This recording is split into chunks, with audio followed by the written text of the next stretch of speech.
rabbil alamin, wassalatu wassalamu ala asyrafil anbiya'i wal mursalin sayyidina Muhammadin wa ala alihi wa sahbihi ajma'in. Amma ba'du.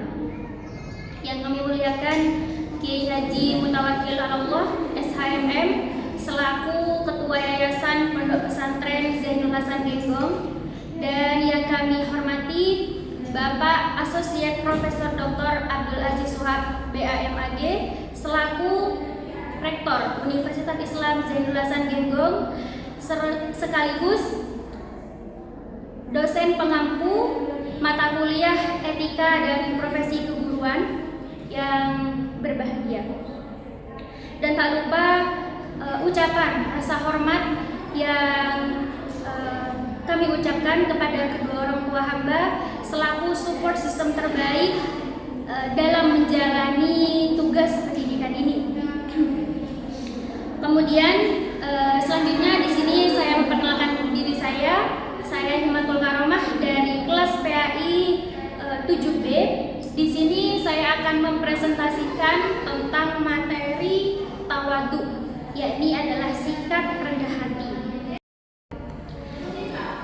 Apakah kalian tahu apa itu sikap tawadhu? Tawadhu berasal dari bahasa Arab yang berbunyi tawadhu'a, artinya merendahkan diri.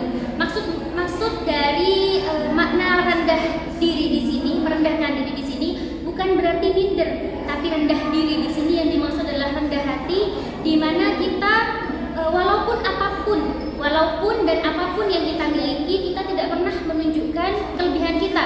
Walaupun dalam diri kita juga ada kelebihan, kita hanya menganggap itu hanya sebatas karunia Allah. Mengapa?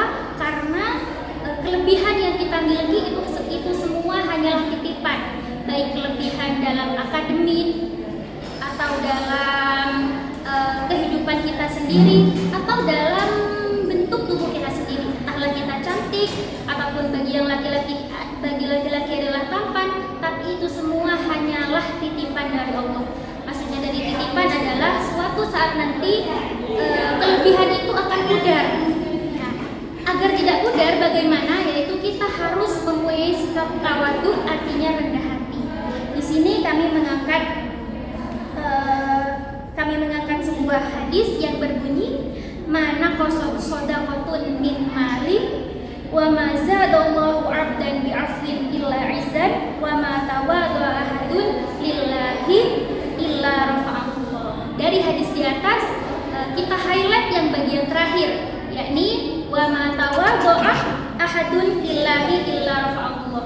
Jadi kita mempunyai sikap tawadhu atau rendah hati tidak lain dan tidak bukan hanyalah agar supaya Allah mengangkat derajat kita.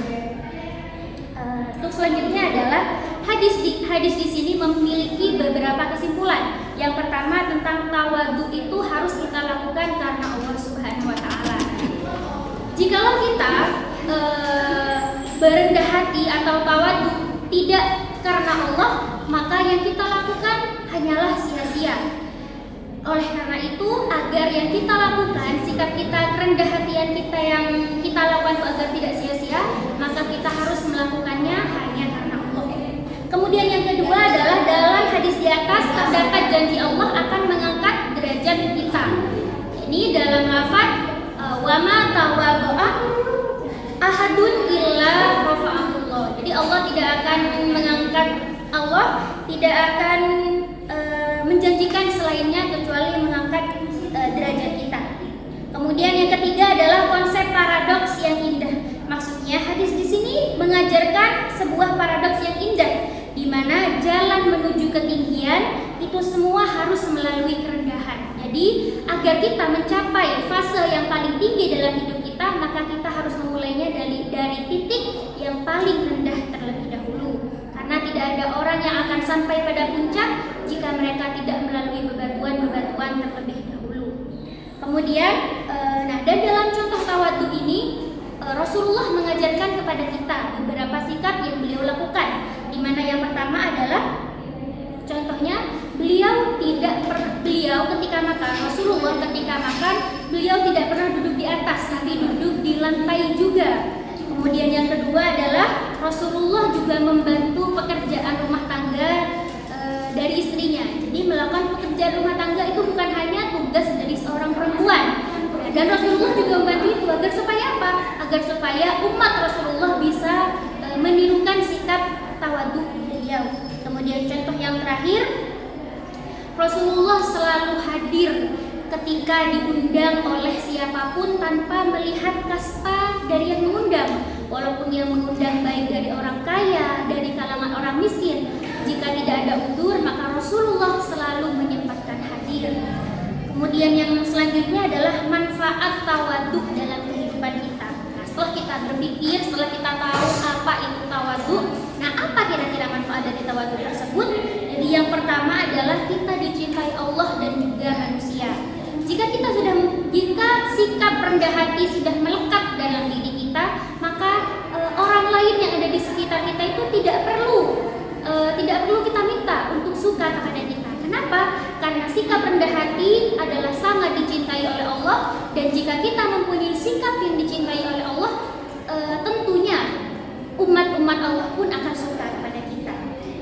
Kemudian yang kedua adalah kita diberikan kemudahan dalam menuntut ilmu. Maksudnya adalah dengan sikap kerendah hatian kita diberikan hati yang tenang, pikiran yang lapang, dan itu semua bisa memudahkan kita ketika kita menerima ilmu yang tentunya ilmu itu dari Allah sendiri.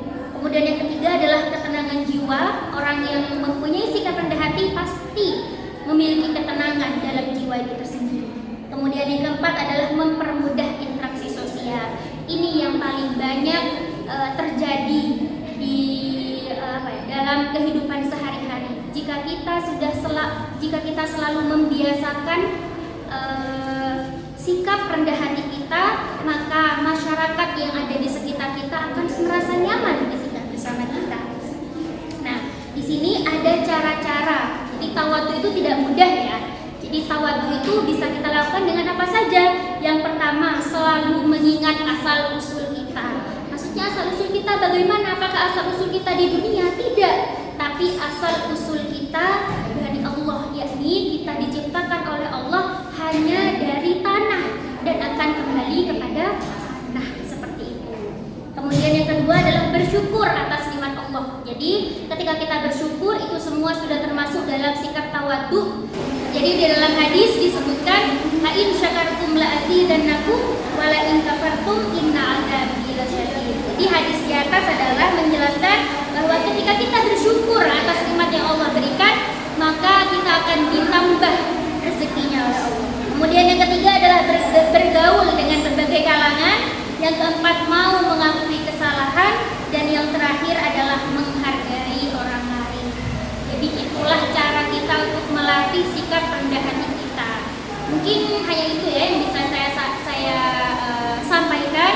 Dan harapan saya memilih materi ini sebagai sumber presentasi adalah agar semua teman-teman yang menonton video ini bisa melatih dan bisa mengamalkan apa yang sudah saya sampaikan, terutama dalam sikap tawadhu. Jadi setiap manusia harus memiliki sikap tawadhu tersendiri agar dia mempunyai sisi identik di masyarakat itu tersendiri. Mungkin hanya itu dari saya. Manakala ada kesalahan dan kekurangan, saya mohon maaf. Allahul muwaffiq ila aqwamit thoriq. Wassalamualaikum warahmatullahi wabarakatuh.